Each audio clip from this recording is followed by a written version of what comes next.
you all to yet another interesting and informative session organized by FII, which is Federation of Industry and Institutes, which has always tried to bring the institutes and industries on one platform for our students to gain holistic, in-depth knowledge of this professional world that they will soon be getting into. Now, today's webinar is the second session in the series that we had started on 25th of March, which is, to discuss the strength of Pune in terms of the educational and professional advantages, which it always had brought for the students, and the reason why the students have come to Pune to, study and pursue their professional growth. And also how the digitalization of industries and institutes in today's times can help retain this advantage in, the scenario which we are facing.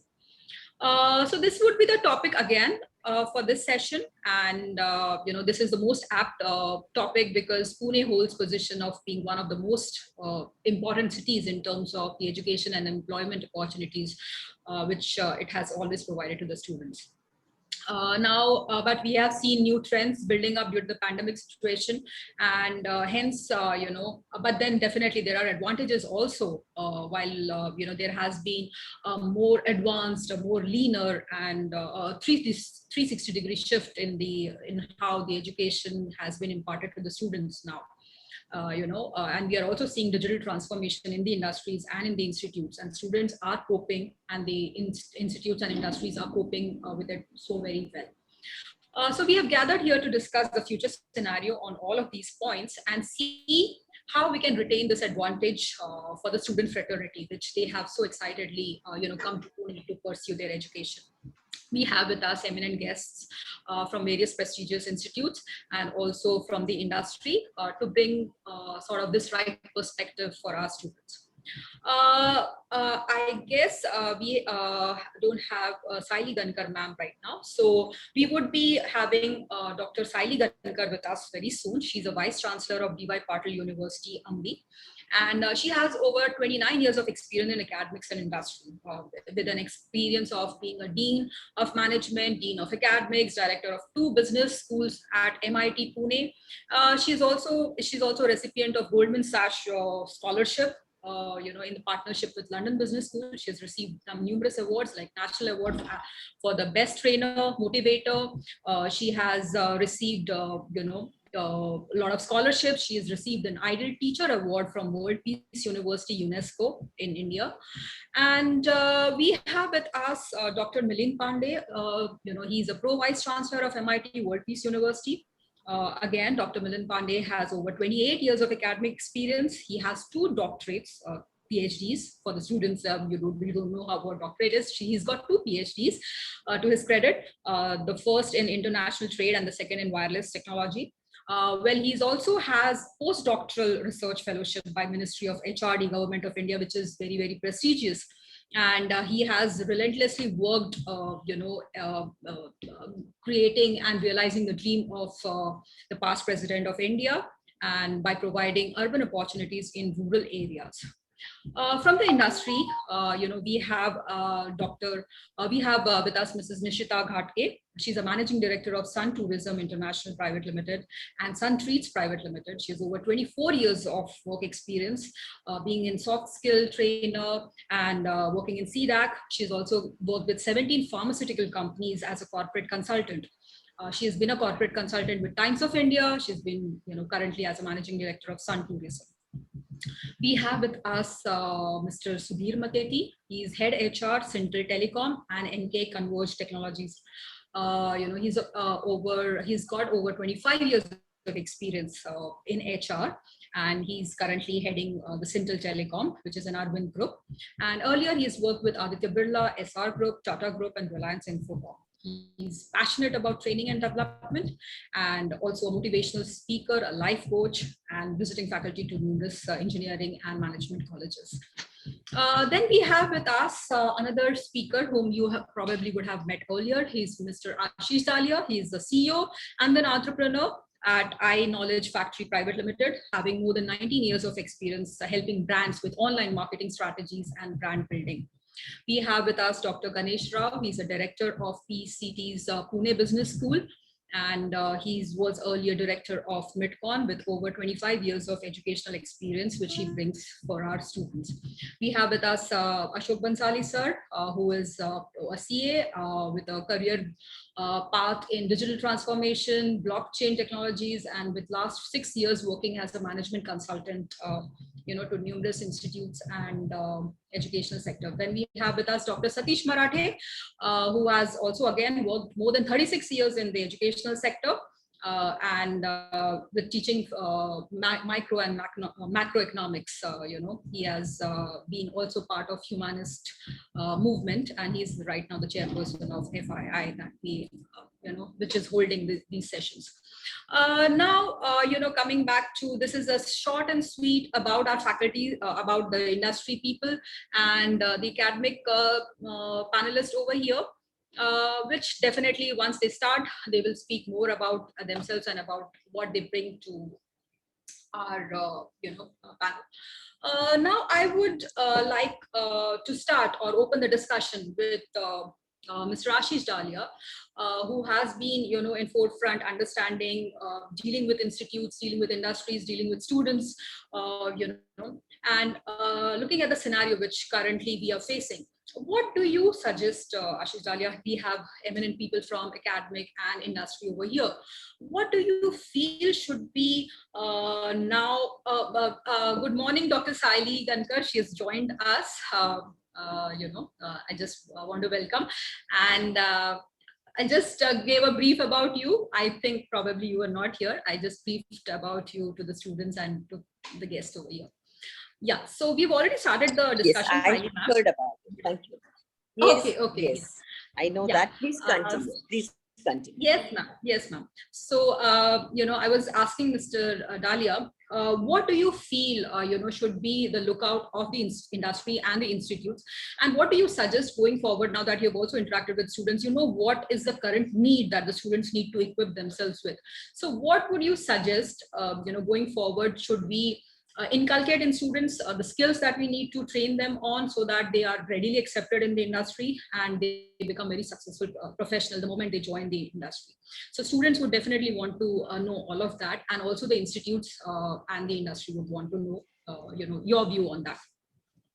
So thanks a lot, Meenakshi ji, for getting me in over here for yet another session with FII. Every time I come here, I get an opportunity of meeting up an inspirational people over here who are the stalwart within the industry.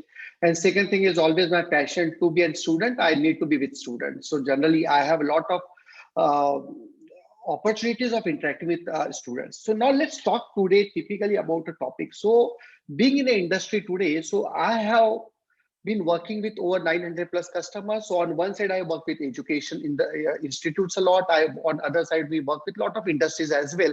And we being a digital marketing company, what we had observed is the way organization had now started looking up digital very seriously. It was serious, but now with this pandemic, with over 14, 15 months of a pandemic experience, now everyone understood one thing, everything is now getting delivered to a digital platform only. Let it be your content, let the student, so while this physical movements have been restricted, but there's only one thing which was moving it all the content to digital persona. So what I want to do now over here is, as a Zoom as a platform, I don't have opportunity of writing down something. I'll just start with a small presentation and then I will write down the entire things from there. So this entire presentation majorly is going to, is my screen visible to all of you first of all? Yes, sir. Perfectly all right. So while everyone is talking about digital evolution, I say with this digital evolution, what's typically happening is traditional disruption is also happening up. So whatever existed for a couple of years and decades now is no more existing and is now being seriously challenged. So now, should we be looking up at this as a challenge or opportunity? I think it has to be looked up as a challenges, because here we are dealing with altogether new set of the people. Millennials are taking up most of the decision. So which means that it's disrupting all that has been existing, all that has been conventional. So there is a quote which I always love a lot, which says, what got you here won't take you there. Now, this is very apt at this point of time. So whatever was working until now is no more going to work because of this pandemic. And all of a sudden, immediate rise in the digital content over there.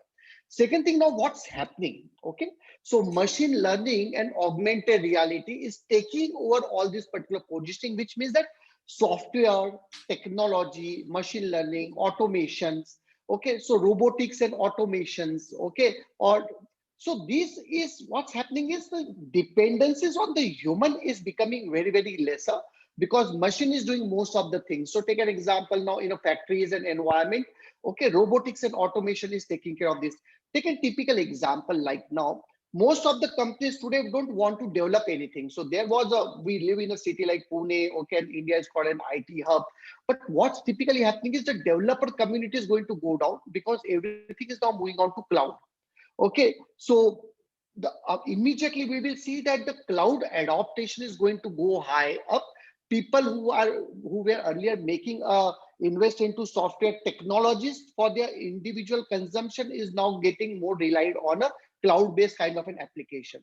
Now, another thing what we are happening seeing over here is basically industry 4.0 is being talked everywhere, where internet is going to command your machines or your ERPs and is going to rule out everything over there. Similarly, marketing 4.0 is also getting emerging, wherein typical dependencies on sales and marketing for traditional level of marketing, let it be cold calling or telemarketing, is now being majorly being taken over by marketing 4.0, where digital platforms are being used in order to generate lead, in order to sell their services or to serve the customers. I'll talk a bit more detail into this.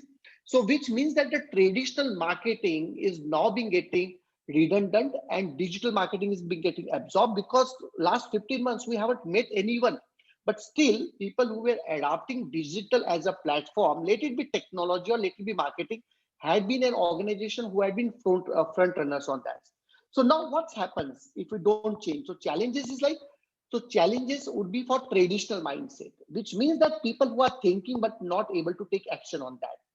Okay, laid back attitude, ki let me see, let me get back to it. So, and on the top of it, what's happening is people who are adopting this particular thing. So people, when I say industry and also students, so I am seeing there's a huge chunk of the students right now who are pursuing their education in an institute, but are also going and working with an organization. An organization like us would be more than happy to help students, because we are creating a funnel for us. We are creating a channel for what you say is a talent for ourselves, because we know that there is a gap, a bit of a gap between academic deliverable and a practical consumption within industries like us. Okay, and then anyone who's coming down with a generic approach has got no positioning in the industry at this point of time. But however, this also gives a very fantastic opportunities for new and emerging economy. I'll talk about what kind of a new and emerging economies arising right now. Okay, so take an example of a delivery app or delivery services. Now everything is being getting delivered. So earlier I have a medical shop next to my house, but today I'm not getting it order from there. I'm getting it order from an Pharmacy and couple of marketplaces like that. While I'm ordering it over there, it reaches out to me the same day because of the fantastic delivery mechanism. Google and Apple and all this particular technology related with Facebook and Amazon are getting so much transformed that it's unimaginable. In the interest of time, I won't touch upon that. Okay, smart and faster. So you need to be very smart. You need to be very, very fast, because what I am learning, what I learned yesterday is probably not relevant today. Specialization. So you need to be specialization, because there is a huge amount of demand for people with a specialization. And today, when we are talking about remuneration, salary band, that is very much individualist. It's got nothing to do with it. What is that fresher is going to earn today? Okay, if there is a fresher who knows how to do an email marketing for the campaign, he might get a salary as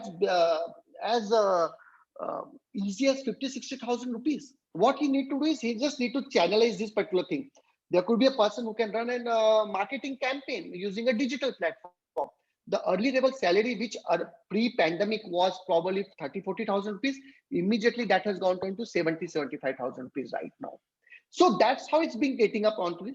Startup ecosystem has immediately started picking up. In between, what we saw was lot of startup were failing up, but today there are a lot of micro startup which are coming in, which are getting mushroomed under the bigger organization, and they're making smaller pieces of the content and now are able to sell it over there.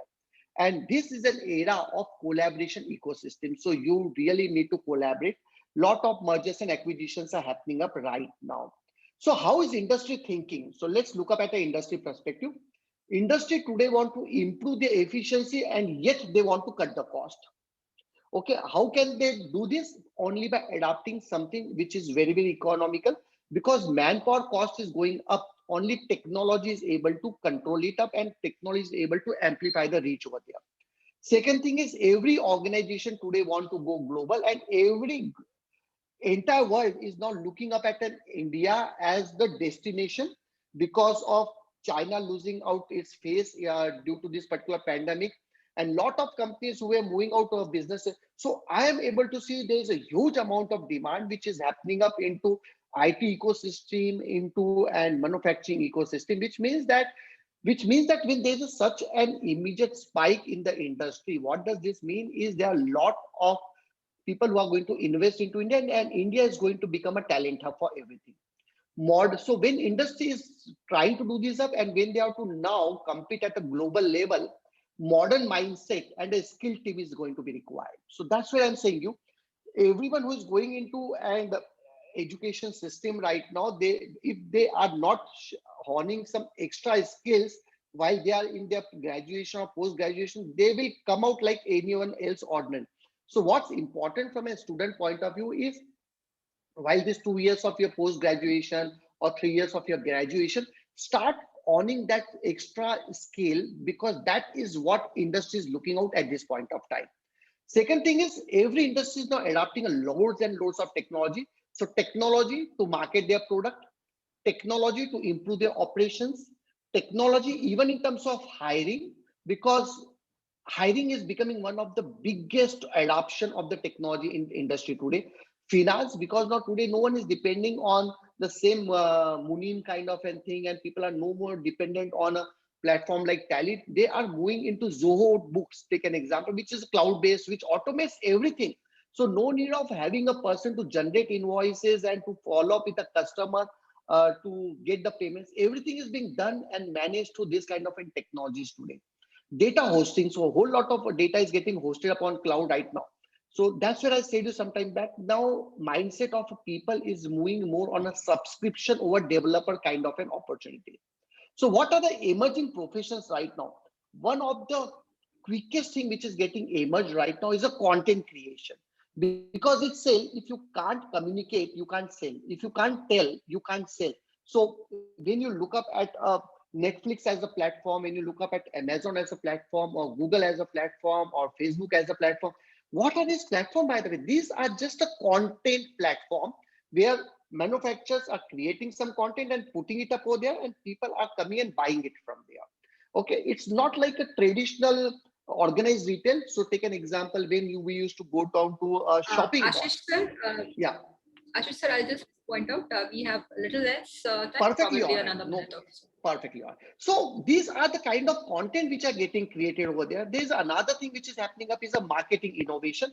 So there is a huge amount. So now people have created a separate provisioning for digital marketing as a department. So which means that this department will have 3 more extra people to work in that. Visual professional in terms of making videos, So these are a whole lot of things which are started coming up and immediately on the spike. So in the interest of time, okay, I'm available any which ways for the question answer kind of a session, but that is what is being, yes, I wanted to communicate it across. Yeah, Meenakshi ji. Great. I'm Thank open you for so any, much. yeah. Yes, Perfect. thank you so much, Dalia sir. I think it was a very brief and quite a a complete information in a very small snapshot that you could share. So what I could see is that there is a disruption which you spoke about, and a certain lot of skills which I saw in your presentation too, that we need to develop in, and probably give to the students. I'm talking about the industry, or I'm talking about the academic point of view, that this is the responsibility that we hold. So now my next question based on that would be to Dr. Saili Gankar. During the situation like this that we are facing now, students are more keen in knowing what should we do and what should we learn. And now the industry speak people like Dalia sir speaking that there are a lot of new skills which students need to develop so that they can be easily absorbed in the industry. So what do you think as an institute like yours, which is such a big university, what steps or basically what research initiatives have you taken or you would suggest that the industry or the academics should do so that, we can be, more prepared for the situation like this? Yes, ma'am. Okay, thank you so much.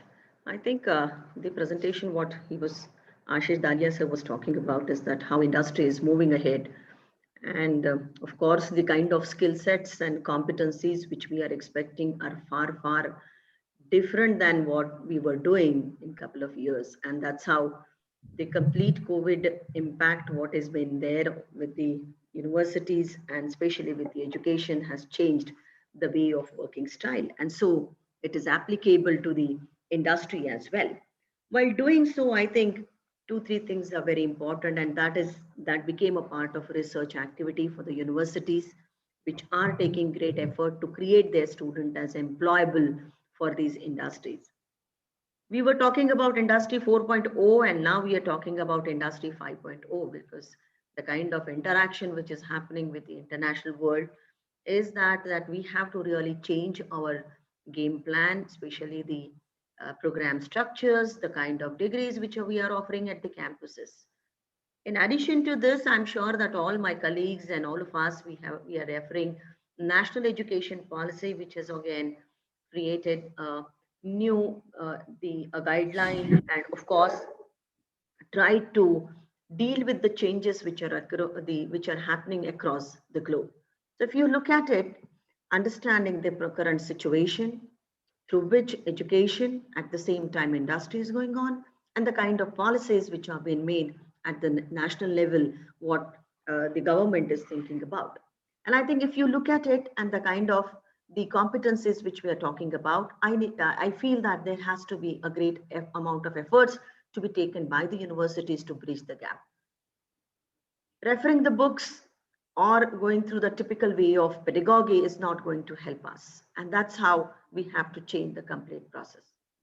The campuses which are more focused on certain pillars, I think that we need to really focus on, because campuses are here for learning and developing the student mindset, and that is required to be taken into the three approaches which I always feel. One is, of course, the excellence in learning processes, excellence in teaching, and excellence in curriculum is required. Academic credit bank, which we are talking about, is again one of the addition for achieving these excellence, what we are trying to do it. The platforms like MOOCs, Coursera, TEDx, EDX are playing an important role to change our approaches to impart the training program. So you will find that the NAC and NBA framework is going to be soon changed, right? We were talking about internationalization, so that internationalization will be at speed, but we have to focus on these three important principles of the strategic approach which we are talking about. So when we talk about excellence in teaching or excellence in learning and excellence in curriculum and delivery, I think we really need to focus on, take an example. The first pillar which I'm talking about is excellence in learning. And that is what we need to do it in the context of Industry 4.0 and Industry 5.0. So how are we going to do? Because try to understand, currently the students are not coming in campus.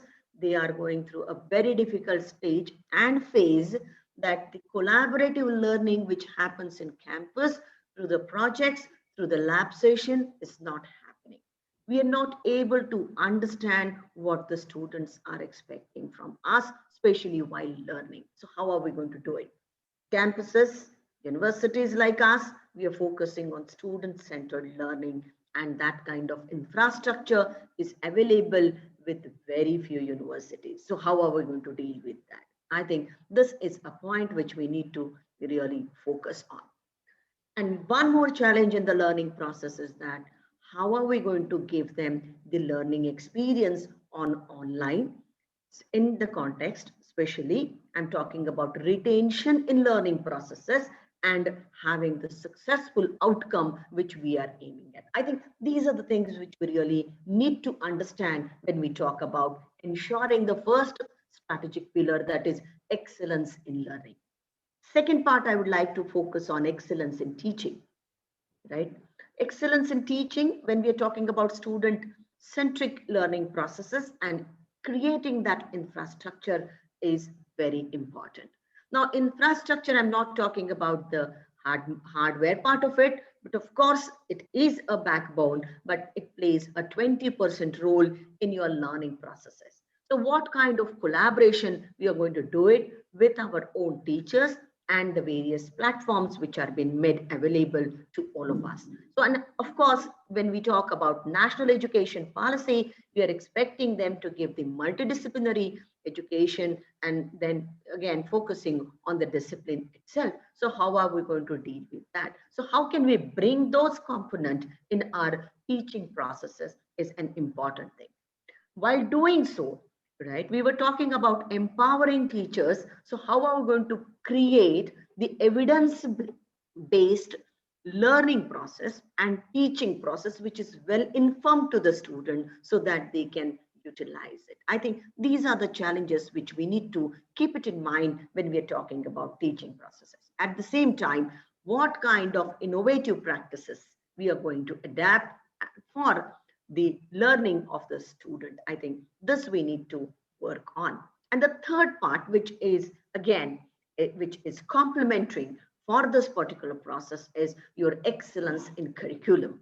And when we talk about curriculum, then in that case, what kind of the innovation we can bring, what we can, how can we make the changes at speed, which is expected by the industry, is very important. Today, if you look at it, IBM, TCS, they are coming in campuses and delivering their BTech programs or even other programs. So how are we going to really have that collaborative approach in terms of having impact on our curriculum? I think that's very important to us. Can we enable the business of learning and teaching to have the innovative new products, and the different methods are also important for every stream? I think that is required to be done very effectively. So quality assurance for the curriculum is also important. And when we talk about industry contribution, how are we going to engage industry in terms of creating employability to the student? So if you look at the complete these three important the pillars of any academic institution, I think we need to focus on then the other part of it, which are, I call it as associated strategy, which talks about curriculum, what the Ashish has given the presentation. So AI, IoT, we spoke enough on it, right? But now the time has come where we need to really train the people. Let's take the context of the global competition and India becoming as a competitor to the China, right? We are talking about it through the research papers, we're talking through the media houses, and even the teaching or maybe the campuses like us. So I think we need to really ask ourselves the question that are we really able to make our students competent enough to compete the model of China in terms of education, skilling, and at the same time productivity of their products or the supply chain, what they are doing. So how are we going to make those changes? Can we, that's what it's AI or IoT or robotics or mechanotics. I think we need to really look at it. Handbook AICT has given you the number of courses can be adopted, and that freedom has been given by the government. So how are we going to do it? How are we going to talk about the core areas, professional areas, and of course the electives, and then the multidisciplinary or interdisciplinary approach? So we need to really bring those things in our own context and develop our own models. Can we collaborate? And that's why our training, our teaching, our learning processes should be technology enhanced learning and teaching process. Course plans, action plans are of course there, right? We need to move beyond it. We need to scale up our own the delivery mechanism so that we can really create these people for the tomorrow's industry. So we are talking about technology, we are talking about curriculum, we are talking about quality statements. We need to talk about our performances. How are we going to analyze the performance of teacher now? Can we create the bank of the complete videos what we've been taught in our programs or the campuses, right? I think we need to think about it, because if you look at it, in our campus, more than 4,000 certifications were being done by the Coursera by students and faculty member, and they have got that experience, right? We need to improve on various fronts. I think that we really need to work on. And of course, the performance criteria are going to change. So how are we going to do that? How are we going to take the feedback of student experience in the learning processes?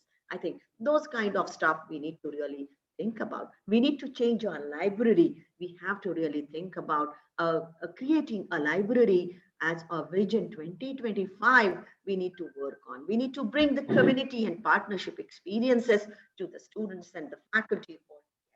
I think we need to change the complete the ball game or a game plan or the strategic plan of the university to really cater to the industry need. Enough, we are talking about that, getting those kind of the tie-ups and all, absolutely okay. I totally agree with you. But then my question is, there are so many MOUs are being signed up by the universities, leading universities, institution. But my question remains to the faculty members and to the directors and to myself, that how many our faculties are going in industries and working with them, hands-on experience. I'm so sorry, if my time is up, please give me the signal so that, but then the academic comes and then we know it very well. It's a passion of academics for the someone, the audio is on. So I think let's look at this, right? So could be AI, could be all what the Ashish has given the presentation. I totally agree with that. But then my question to my faculty member is that how many of us we are able to really deliver those the outcome which we are aiming at, what we are talking about. See, now session plans, your course plan, all that has become a routine activity now, right? What is required is that are we really able to make our students to fit into the industry, right? Can we create our universities as a skilling factory, right, where they can move from this table or classroom to directly to that? And I think with the help of technology, I think we can do it much better.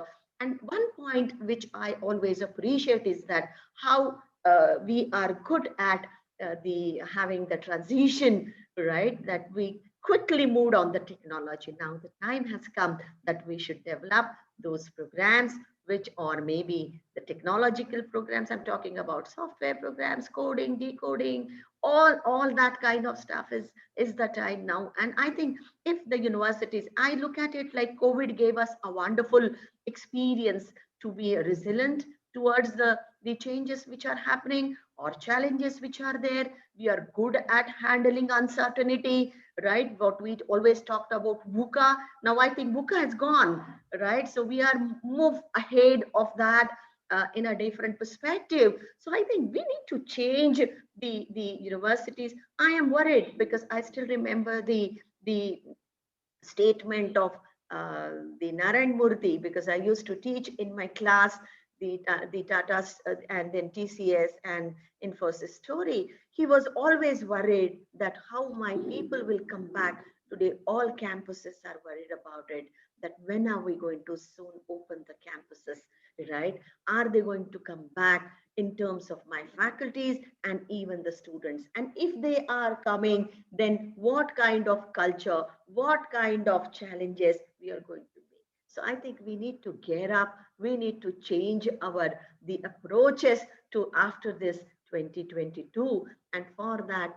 we have to be really geared up in terms of all these three And as a university, these strategic pillars are very important. We need to change our vision statement. We need to change our mission statement. And of course, objective of each department, each program at across the level. So it's not institute, it's not department, it's not university. The whole Indian education system is required to be we can say that to be geared up to really give this challenge. Because when I look at Coursera, TEDx, and MOOCs, I feel that where are my professors? How many videos can we really release on our YouTube? And I think that will be the major leap of this particular the education industry, what we are talking about. So I totally agree with Ashish that yes, these are now becoming basic skills, right? AI, common thing, right? IoT, common thing. Working on Moodle, very easy. Tableau, everyone should be able to do it. So how university is going? My question is to all of us is that how are we going to compete with Coursera? Look at the MIT kind of Coursera certification programs. Are we able to? So how many, are we going to only rely on IITs and IIMs? Can't we come up into that scale? How many universities QS ranking? I think a lot of, we need to do the research is not only academic research. Let us do the research of the whole context to what is happening across the industry or the global level, what is happening. So I think we need to really change up. Enough of talking. China is way back ahead. They never spoke what they are doing, but we are not able to compete them. And this is the question to all of us which we are sitting here. We need to check it with this, right? Because our presentations are good, our talks are good, right? But implementation. Yes. So if I ask myself that if tomorrow a company comes in campus, which is recruiting people for Tesla or Apple, then how many of us as a teacher are able to work on Apple, right, quickly, right? I'm talking about MacBooks, right? And then moving to the other areas. I think faculty development and faculty training is very important. We need to change our classes. We need to change classes in terms of the vision I'm talking about. I think we need to make an immense amount of phenomenal transformation is required in terms of our own personalities as a teacher, as academicians, as an administrator, and of course, moving towards then the students and the other stakeholders. Then the kind of connect with we are talking about, or partnership or globalization or collaboration will happen. This is what my take, what you have asked. Thank you so much. Thank you so much. It was lovely. I could see the passion which is there, something which the entire time that you spoke, I just saw the passion which is there in you, and really the desire that to create a difference, and this is very appreciative, because this is where the intent has to be there. Only then the delivery and the rest of the thing will follow. So thank you so much, ma'am. Now I would request Dr. Milind Pandey to answer a few questions, which probably also Ashish sir pointed out, and also Dr. Saili Gankar in her speech. She told about the change in the delivery, or how do we delivery mechanism. We have the intent, we want to know a lot of things. Revising the curriculum keeps making a lot of changes, but how's the implementation really happening? And what your university, you're such a big university, you have the power also to create your own curriculum, design your new programs, and deliver what is the need of the industry. So what sort of changes you suggest or you have done, in the recent years after pandemic, more so, to have certain new programs, as Dr. Saili Gankar said, a certain change in the degrees or the programs which are required. The industry needs to come into the teaching fraternity, and courses like the Coursera and TEDx delivering a lot of good programs online. How are we able to, or your university able to cope up with that, and certain changes which you probably would have started would not have been completely can really get from it. Yes, sir. Yeah. Thank you. Am I audible? Sufficiently audible? Yes, sir. Yes, sir. Yeah. So let me start with a very own statement by Peter Drucker. What he said, the best way to predict the future is to create it. And we are here to predict the future of the next generation to come. So let me tell you, let me go into very basic part of it. We are discussing the topics with the students. We are saying the Rising Pune, the hub of Indian management education, and how the students fraternity I was discussing with Dr. Rao, and how we can attract the more students to come to the Pune, so that the Pune can be a center, the academic excellence center for the management education. So my university, my role, I would like to take you. So the basic focus, the certifications and everything. Let me tell you, in 2000, students used to take admission depending upon their percentage. Later on, the companies, they are coming to the campus, the highest package. But now the era started. How many startups are coming from your university? What are those startups? I remember the Honorable Prime Minister of India, he said the building educational innovation ecosystem, the entrepreneurial development ecosystem for new and self-reliant India, Atmanirbhar Bharat, now or Atmanirbhar Bharat. And in future, my friends, forget about this, the companies, placements, how we are getting the students into the startup nursery. I'm using a word startup nursery. How we can getting into it. Madam, you asked me the role of my university with almost 82 institutions, more than 80,000 students, 6 universities in campus. So basic objective at MIT World Peace University, we want to make the students for the role of future lead. And how I'm connecting the dots. It's a holistic development of the students. The complete, when I said holistic development, we have faced during this corona pandemic, the mind, body and spirit. We want our MBA students can stand on their own feet. That is the purpose of education. We don't want job seekers, we want job givers. And how we will prepare our graduates to be professionally sound, socially responsible and spiritual aware.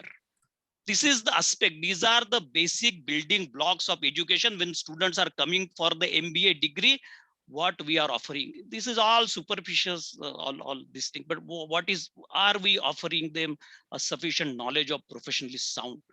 We want to develop the students with innovation in head. This is the today's buzzword, the innovation in head, compassion in heart and passion in belly. This is what, how the transforming the student into the winning personality of the students. The objective of education to achieve the balance between head, heart and hand, that the skill sets. So the skill sets for the ideal blend of ability and nobility. So this is what very important.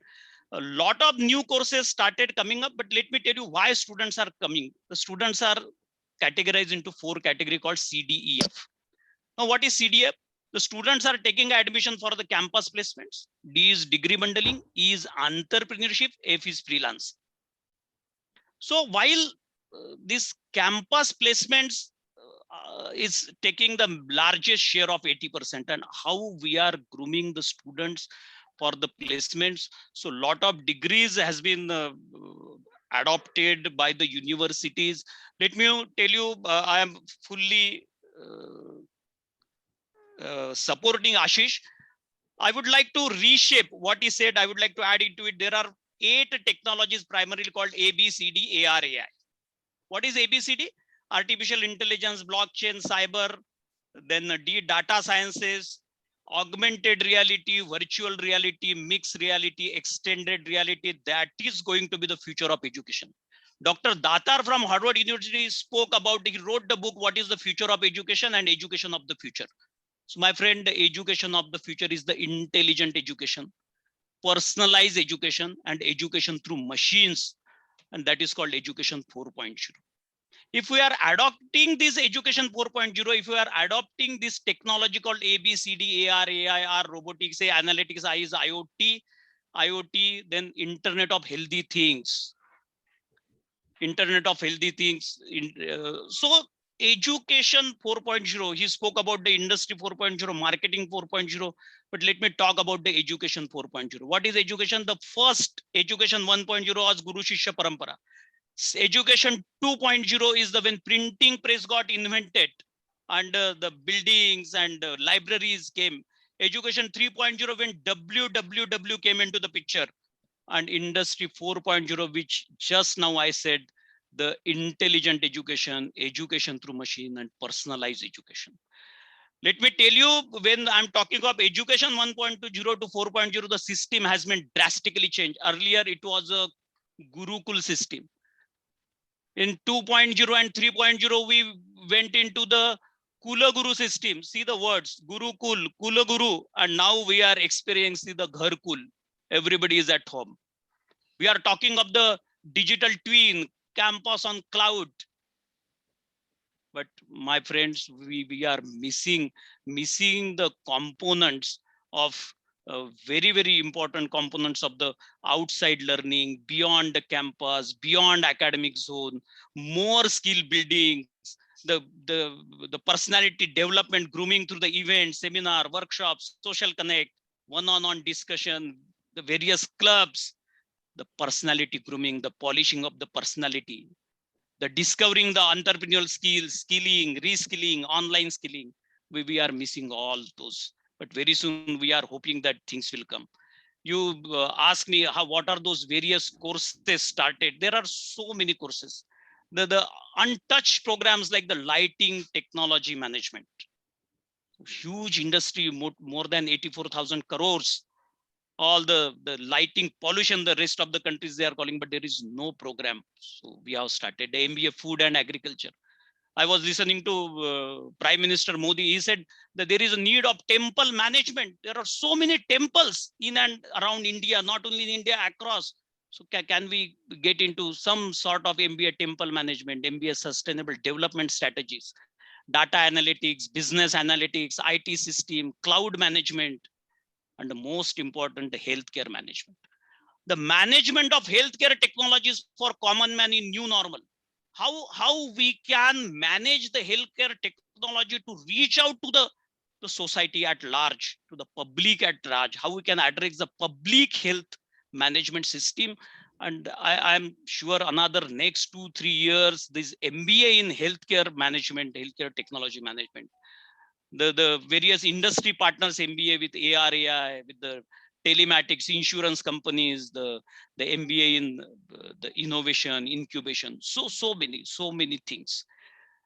Let me tell you, at MIT World Peace University, we got the funding from DST, funding from, it's a MIT TBI, Technology Business Incubators, and till the date, more than 52 startups graduated. So it is basically the second largest startup system in India, and that is Pune. I mentioned about the startup nurseries, the various business incubators, the various schemes, Startup India, Stand Up India, the Atal Innovation Center, Atal Community Innovation Center. And the best part why the student should come and do the MBA from Pune, because the complete ecosystem across the 8 corners of this. You can find a very rare ecosystem. Forget about the Oxford of the East and Detroit of India and Silicon Valley of India, but then the Pune ecosystem, let me tell you why it is so. Because the Pune ecosystem, it's more than 24 universities, more than 265 MBA colleges, and remind all my student friends, more than 18 MBA colleges, they ranked in NIRF through Outlook through twice, the Times India ranking. So Pune is the hub for education, the academic center of national repute, and that is Pune. 7th largest metropolitan economy, the 6th largest per capita income of the country, the larger student population, and larger number of academic and research institutions. The complete research ecosystem is available in Pune. So these are the various takeaways while grooming your personality, where you can connecting with the industries. And the most importantly, we came out the concept called village as a lab. How the way we can interact, what is the market? So many market studies, this thing have been done. I don't want to get into it, but then in Pune, we got that multicultural environment. And with respect to this, the specialized MBA programs, MBA, we are not doing only for money, but for the value. There is two important words, value and values. So we would like to prepare a better leader to get the global perspective. And let me add into it, my dear students. So these P are very, very important, 3 Ps. So why you want to get into Pune and MBA? So you have to have a good package, good profile, and good place. The Pune is a place. And you require one formula. I would like to tell MAP, that is called MAP. The MAP is a formula. You have to have a good mentorship. You have to have a aptitude development, attitude development, and the passion in the belly. So all these will possible when you would like to take the job opportunities, the various skill development programs, the various internships. You will get the recruiter's choice. You will get the upper hand by the recruiters. So you can get the industry package. So the career change opportunities even after your graduation. So these are you will get the most important advantages, the networks and networkings. The student coming from diversified background, more than 30% they are coming to Pune. Let me tell you, the Pune is an international hub. More than 60% of the international students across the country, they are coming to Pune. So German, they have a second home in Pune. There is a direct flight between Pune and Frankfurt. 60,000 plus Germans, they are staying. The automobile industry is grooming up like anything. So these are all things which I would like to suggest, Madam. Yes, Thank sir. you for giving me the opportunity. Thank you, sir. Thank you again, for giving such a lovely inputs. So one thing which is echoing from all the speakers that have spoken so far, and I would now ask Nishita ma'am to really, clarify as to whether I'm getting it right or not. They all said that we need to upskill our students, and universities like DY Patil and MIT, you mentioned that they are doing a lot of things for their students, trying to upgrade their skills. Be it in terms of attitude, or be it in terms of trying to create a passion in them and trying to have new avenues for the students to gain a lot of knowledge, different programs and all that.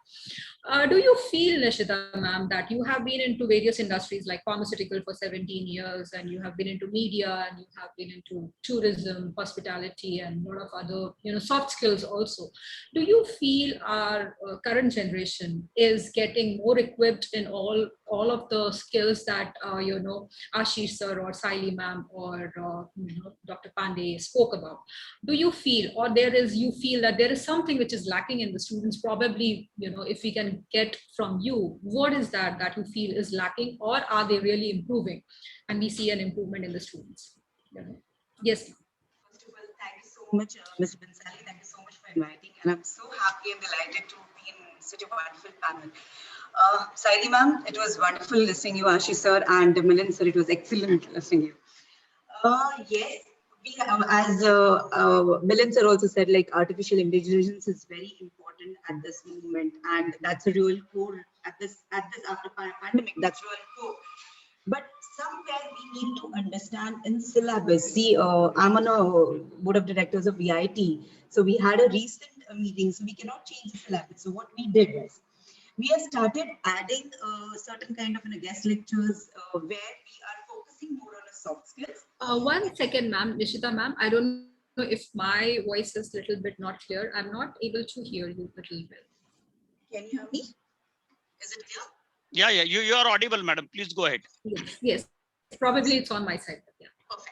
So I personally would like to, more focus on soft skill, because when we recruit team members, it's like, yes, academic is important, 100%, but somewhere their hands-on experience is very important. What was happening, 90% what we were focusing on was academic, and 10% we were focusing on the practical skills. But now the demand after pandemic is going to be somewhere 60-40. 60%, yes, academic is important. 40% is going to be hand-on experience. I'll just like to give an example. If there's someone who's on a sales team, he is going to be more academic, 40% he's going to use his skills, and rest all he is going to use in his 60% skills. Another thing what we would like to add is at this moment, which is needed, is a crisis management, where is somewhere they need to understand. Yes, that can, something like this can also happen. We never in last 100 years had expected something like this would have happened. So that is also important. What I personally feel is we can focus on a mental health, which we are a little neglecting. For the students and upcoming generation, they need to understand the importance of the mental health in every individual vertical.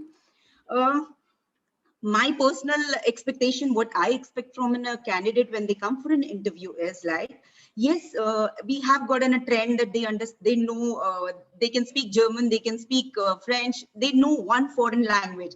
But now, post-pandemic, you need to know one extra local language, because local tourism is going to increase. At least for 3 years, there is going to be the focus on the India tourism. So I personally feel students should focus on one local language. That should be one local foreign language. That's my concept, what I would love to tell you, which is going to be a workable language, which is going to help them, at least in my industry. Another important thing is like finance, non-banking finance, like for example, I'm just giving an example of the Mudra loans and all. Those people are going to come up. So again, the students can focus on that particular vertical also. In tourism, if you talk, HNIs, immediately what does the tourism market is going to be the high-end HNIs market. So students need to understand what is current trend. What is the post-pandemic consumer behavior trend? So immediately, if we could have some sessions for the student, could be the post-pandemic consumer trends, where you can make them aware what is happening. A lot of YouTube channels are coming up with a lot of new things, but someone from their industry or someone from your university could explain them the genuine industry trends. That will help again them to focus what they need to do in further. I feel it, if they're looking out for in a career, they should look for the front end projects, because back end projects, already there are so many people who are already there, who are in the industry. Unfortunately, because of the pandemic, there are again a lot of unemployment happening in the industry. But again, employment, because we look forward, the industry is going to grow very well. But students should look out for the opportunities in the front end projects. That's what I see. And health and wellness is going to come up. What the GDP is right now is a 4% GDP, and I'm very sure it's going to go up with the 8%. In every individual vertical, health and wellness is going to grow. So in academics, if we could cover up something more on a health and wellness, that's going to help the students a lot. Because what we are seeing the trend is now, people do come for an international group queries or individual queries, but more queries are for the rural. So rural, they want to go for the wellness. So that's a very big industry which is coming up. If we see the trend right now, what is happening is a lot of rural brands have started coming up. So that's again a big market which they can focus. And I personally feel like, that's again me, whatever you do is, if you focus on the customer delight or consumer delight, that should be the baseline. Anyway, you're going to do the excellent. That's what I feel. Thank you so much. Thank you so much, Nishita ma'am. And it was lovely to hear from you. And, you probably brought it all very, smoothly and very lively, whatever requirements you feel should be there in students. So now I see that there is too much of expectation. Now this is for our next, speaker, Mr. Mateti, that we see that, we have been discussing that the institutes need to do this and the universities need to work on this. And, again, Nishita ma'am also said that this is what the expectation is from the students, and these are the skills which probably they should develop and all of that. Now there is definitely, you also being from an Indian education system, it takes time for our education system to change. It follows a bureaucratic method, which is little slow. Now you have been into industry and you have worked with a lot of big firms. What have you seen, or should be the expectation should only be from the universities and the educational setups for them to really bring students at par to what you require, or what is the industry's input to get good students, so that they come trained to you all? And probably the shift which Dr. Saili ma'am also suggested, there has to be a shift in the way we deliver the education to the students. Now, this is from the educational setup which we have already heard. So from the industry standpoint, what you feel can be the changes which, at least MIT and DY Patil, can definitely do, because they have the autonomy to work on it. So what do you suggest? How the industry would get into the academic sector? Thank you for putting this question, wonderful question across. And I'm thankful to all the dignitaries. Their viewpoints are valuable, and there's a lot of learning for me as well here.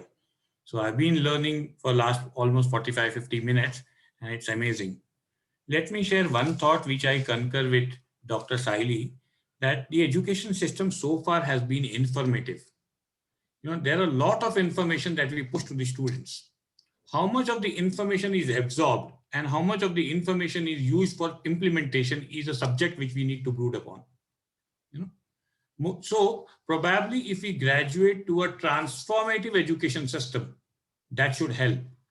Let's say, hypothetical example, in a batch of 50 students or 100 students, all those academic successful students are 10%. And can we focus on the entire batch, or should we focus on the 10 percentile of the students? Second important, the people who are the backbenchers or probably not so very academically successful are the people who had real great leadership qualities. We could not horn them or we could not bring them on table. They are the ones who have real life skills in them, but they are not academically that smart kinds of audience. Whereas the academic smart kind of audience, very few of them may have those competitive leadership skills or other personality skills which Nishita was talking about. But if we have this cross learning and the transformative programs which can bring everybody, learning each other's skills and bring it together, it could be a great advantage.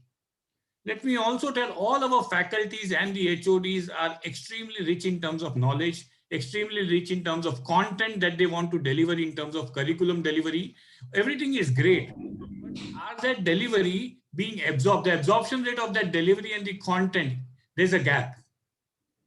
It's a great delivery, it's a great content, but in the fashion in which they want to deliver, not in the fashion in which the students want to absorb.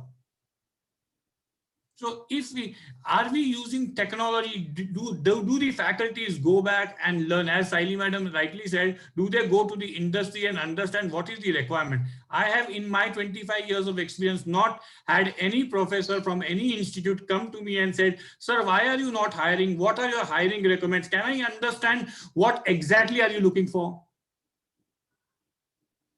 My perceived value for students, whichever university I hire, go for campus placement and hire, my perceived value is I will need 1.5 years of hands-on grooming and training them to bring them to shop floor.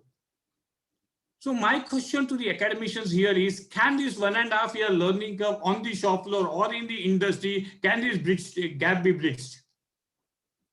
Is it possible for the faculties and HODs to inculcate these practical hands-on testing tools, or probably labs, or probably, the soft skills that Nishita was talking about, or probably the attitudinal development, whatever, or probably the flair of technology and hands-on gadgets and modern technological tools?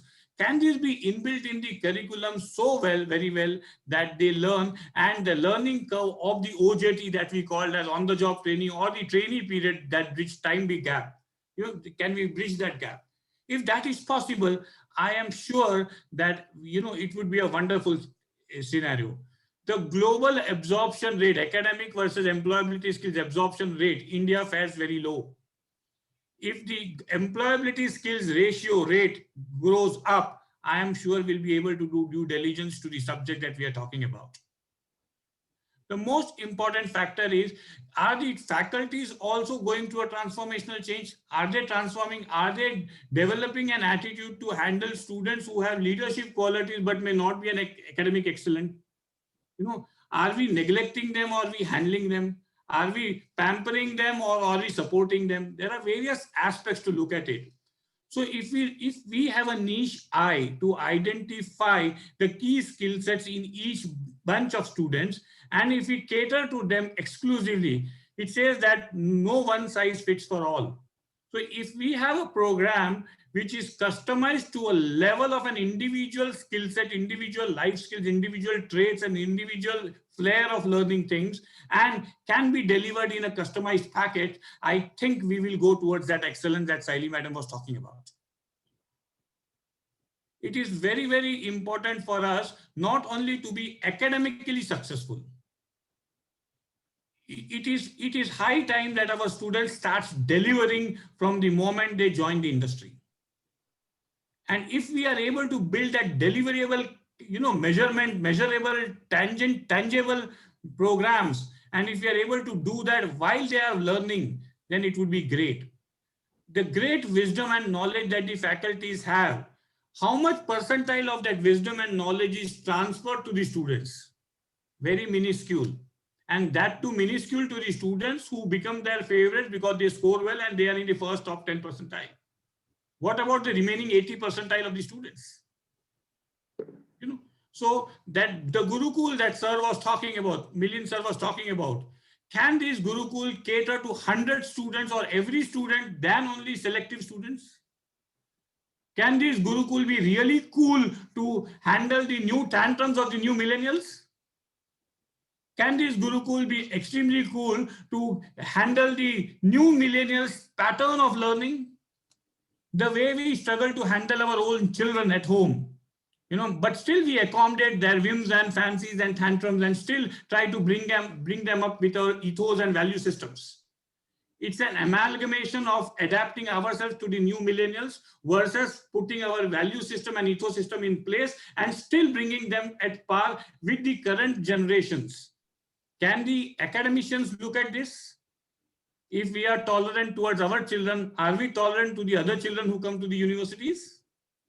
Is that tolerance there in the faculties? Is that tolerance there in the HODs? Or they expect a typical behavior pattern of yes, sir, yes, madam, good morning, sir, and this kind of? Do the first name culture exist in the universities? How is it possible that yes, madam, and yes, sir culture go to the first name culture immediately when they go to Amazons and the Microsofts or the, the new world? It's not possible. A cultural shift is not a button shift that you shift and it changes. No.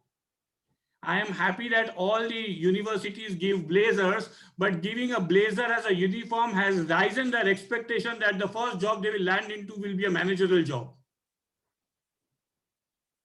I would be more than happy if we groom them in leadership qualities and bring them up in that level of thinking and maturity that they are fit to be managers. I'll be more than happy. In fact, I would suggest to remove the blazer and upskill them to be being humble. The whole purpose of education, according to me, is not for a pay packet or not for a job. The whole purpose of education is to withstand a value system and ethos system and understand life's complexities and be able to handle life as a whole hands-on. Job or career is one aspect of life, is not equal to life. So if our education system works on grooming the students overall from all perspectives, as Nishita rightly said, Ashish sir rightly said, and Milind sir, and so all the dignitaries, I am sure we'll be able to bridge the gap.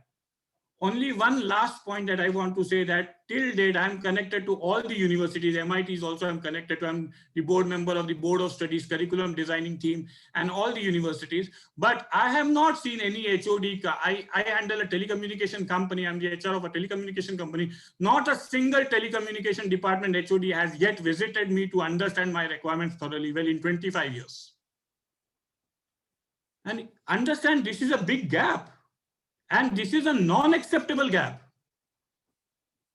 This way, we are not going to bring up students to a level that the industry is expecting them. We are talking about disruption. We are talking about the VUCA world. We are talking about technology. We are talking about everything. But all those people who are the battalion which is going to deliver these things to the students, are these battalion up to the mark?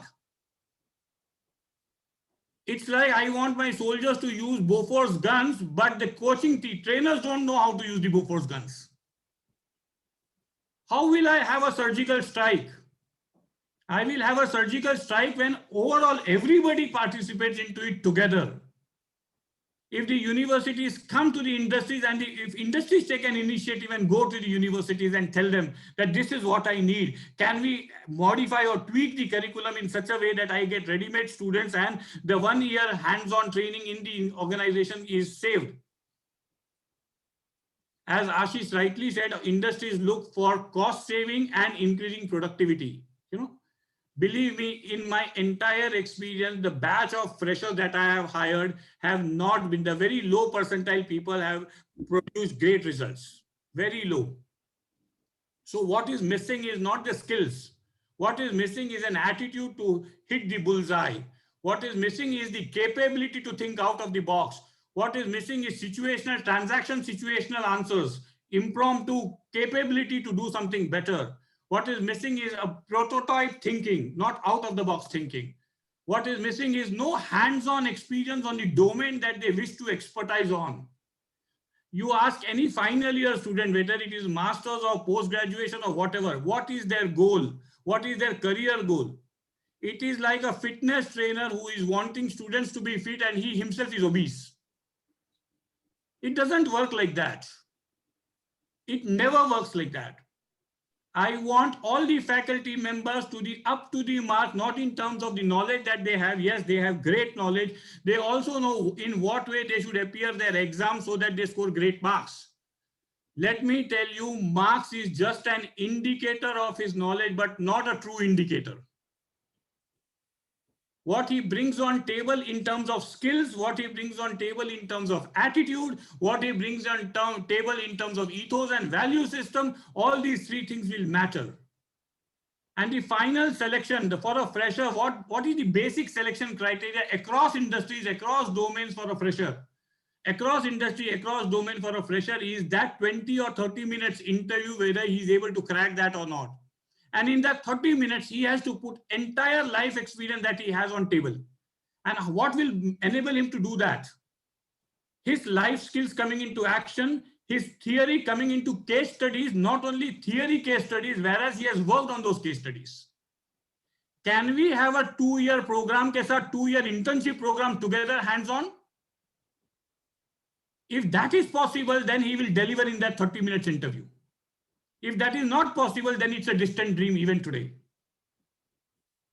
If the students work practically during their entire curriculum time and whatever case studies they learn in the theory, if they exercise those, then I am sure they will deliver much more value than what they deliver today. I don't want to build a battalion to defeat China or anybody. That is not the entire aim. The entire aim of building a great battalion, young battalion, future battalion leaders is to ensure that we are self-sufficient and to ensure that our purpose is met, our goals are met. Let us be clear that for everybody, there are different drivers. For probably Nishita, job satisfaction could be a driver. For someone else, money could be a driver. For someone else, appreciation could be a driver. For someone else, something else could be a driver. Are we, while educating them, are we looking at what drives the student? No, we have only one protein and we give it to all students. We don't worry whether some student want carbohydrates or proteins or what. We are not bothered about their drivers. We are just bothered what we have and what we want to sell. I want to sell an MBA program, I will sell it to all.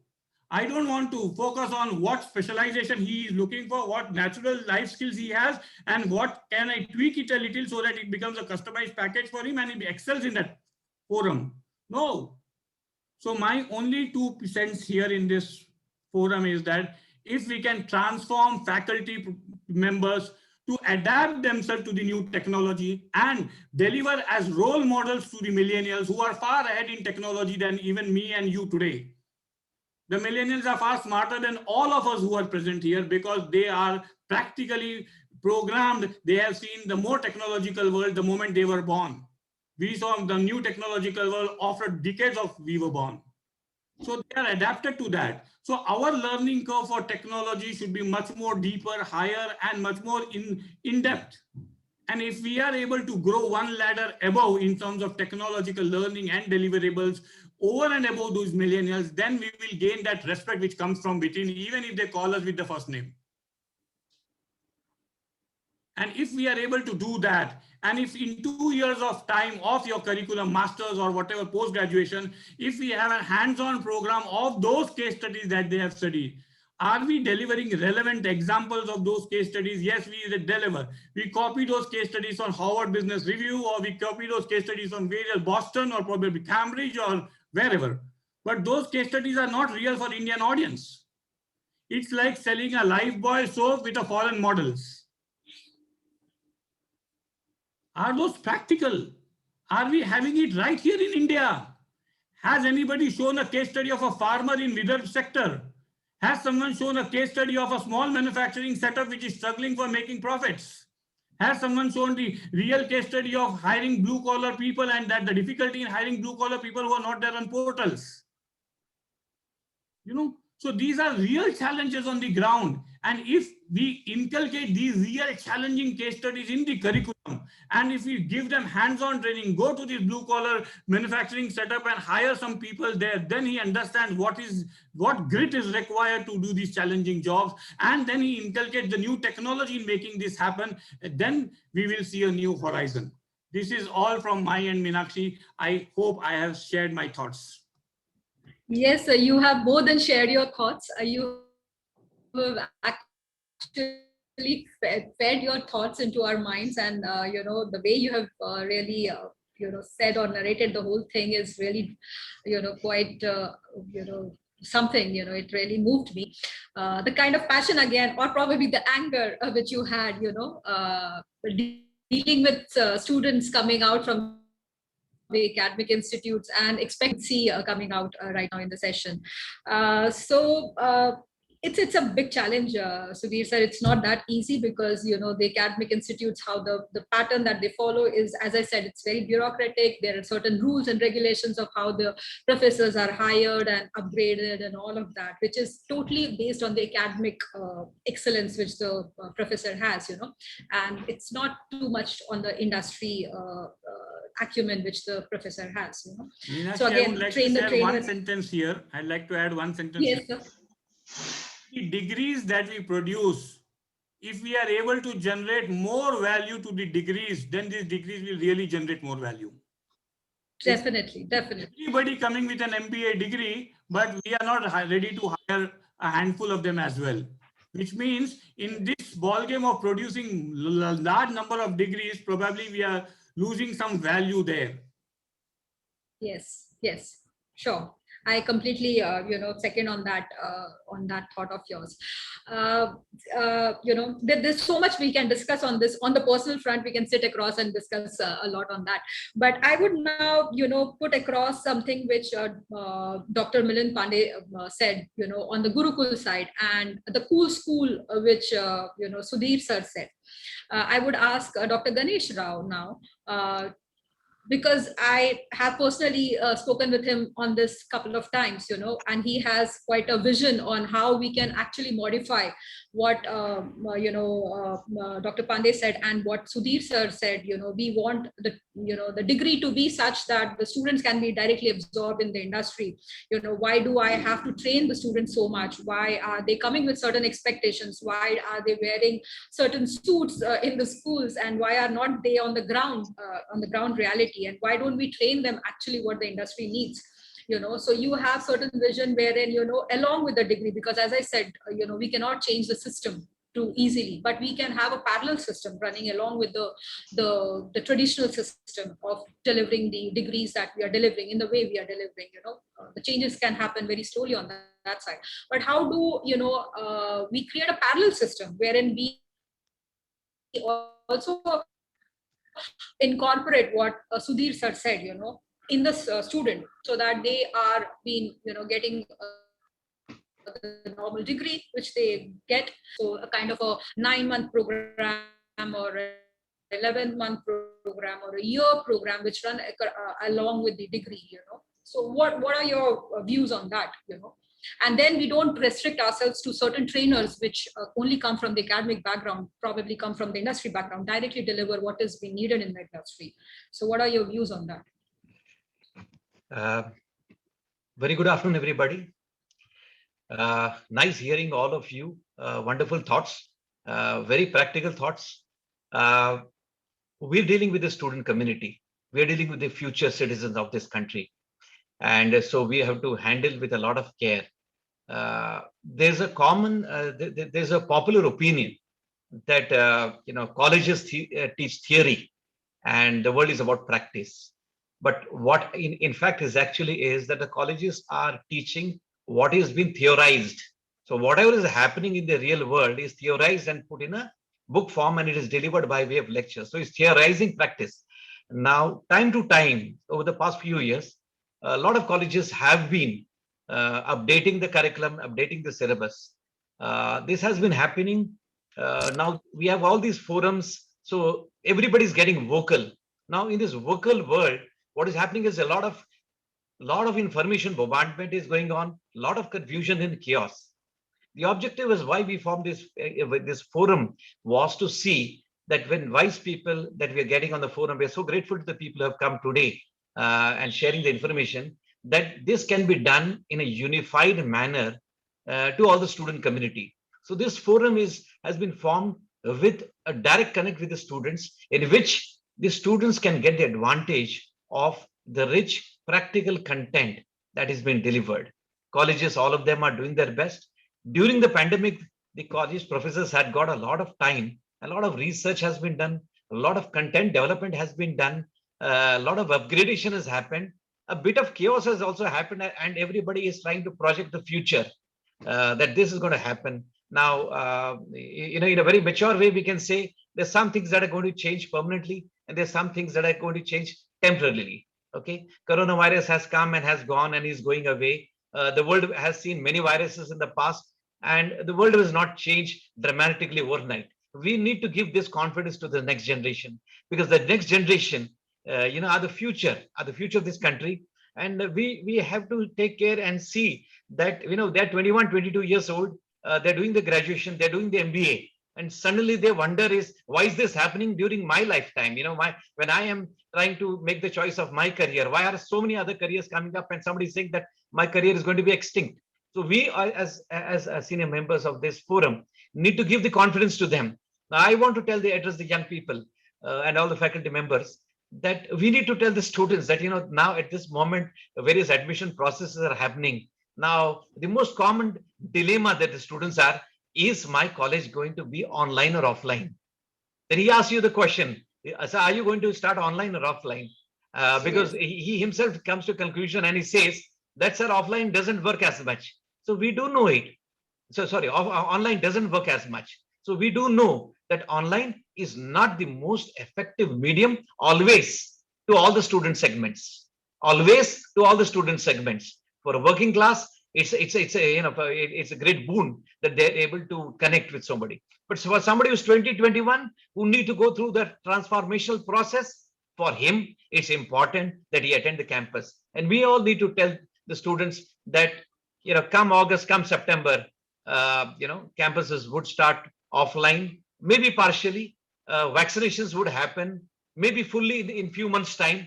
But this is a very short-term period in which this dilemma is going to be there. Last year was different. Last year there was no vaccination.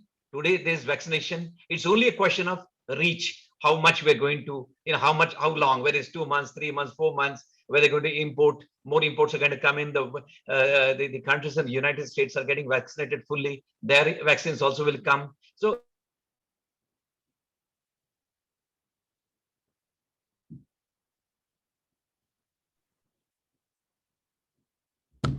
Rao sir, I think we have lost you. Yes, sir. I think we have lost the connection. All improve, and we'll all have offline campuses coming back. This is the confidence that we need to give to the next generation. And and wonderful speaking to all the forum members, that they are all able to impart this same knowledge. Thank you so much. Best wishes to all of you. Thank you, Rao sir. And always we end with his positive note that it is all going to be good. Definitely, it is all going to be good. We can see, things getting normal. The college is starting, and eventually it will start for the students as well, and students getting vaccinated and everything getting back to normal. So great. We had, I guess, quite an informative session wherein we discussed on the education and governments and stuff like that. Now I would request, Bhansali sir, am I audible? Yes, Meenakshi. Yeah, I think the things are getting stuck. Yeah. So yes, sir. So I would request Bhansali sir, who have been tirelessly, trying to reach with all our speakers and the guests to say a few words, and then I would request Marathi sir to give a word of thanks to all our guests who have put their views so beautifully. Yes, Bhansali sir. We welcome one and all, and after a galaxy of eminent speakers and thoughts, I don't have much to say, but I'll just add that the FII is a forum which has been done exactly with the objective of not just bridging the gap, but bringing industry and academia together. Because I have identified these needs with my domestic as well as international experience, and so we are working with all the stakeholders as well. My only 2 cents I would say, in the interest of time, is that we need to balance between theory and practice, and also bringing domestic and global best practices. If we are to compete with the Amazons of the world, and also there's so many suggestions and things which have come out. So from the various speakers which we can implement. But the question is that it's not just going to be just talk. Is also just going to be execution, and also both industry as well as academia have to now work together, walk together, and that's how we can get success. Well, coming together is a beginning. Keeping together is progress, but I think working together is success. So with that sort of a note, I would say that I would look forward to many more such positive thoughts, and last but not the least, they get implemented. I take this opportunity to thank all the eminent speakers and who've taken the trouble to share this with the the forum, and we have many more things aligned in the FII. We are launching a unique entrepreneurship program where we are also trying to arrange for financing. A unique career counseling program, as many of the speakers have said, each student's DNA is separate. So a career counseling so that he aligns what he can do with what the world needs. So with this said, I would say we look forward to hope and trust in the new world order. Thank you. Yes, sir. Thank you so much, Bhansali sir. Thanks. And we definitely have a lot of new initiatives lined up for coming months. I would now request Marathi sir to please kindly give his word of thanks to all the speakers, and we would then probably end the session. Welcome. Good afternoon. Am I audible? Yes, sir. You're audible. I'm Marathi, representing FII as a team member.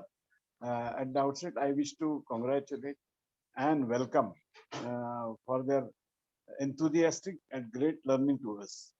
Dr. Saidi Gankar from DY Patil, Dr. Milind Pandey from MIT, Sudhir Mateti, Nishita Gadge, and last but not least, my friend Ashish Dalia. I thank you all for being with us and giving their important thoughts, explaining their important thoughts on this platform. Once again, thank you to all, not least Meenakshi ji also for wonderful anchoring. So thank you for the whole thing. Thank you, sir. I close my vote of thanks. Thank you. Thank you. Thank you so much. Thanks, students. And I guess you would have another few lectures going on. So, we would just close the session now. Thank you, Sudhir sir. Thank you, Bhansali sir. Thank you, Rao sir. Thank you, Nishita ma'am. Thank you, Saidi ma'am. And thank you, Pandey sir. And we would now close the session. Thank you so much. Thank you. Looking forward to having you again in a few more sessions in coming months. For such a wonderful session. Thank Thank you. you so Thank much. you, Thank you, everybody. Jugal ma'am. Snap of the speakers, they've not left. They were probably left. Okay, anyway. The snap. We can just take a couple of snaps of the speakers, and we're very Yes. well done. The entire team at FI, thank you. Thank you, sir. So if everyone can, all speakers can put on their videos, I'll just take a screenshot from here. Yes, sure. All students and all speakers who are there, kindly put your videos on.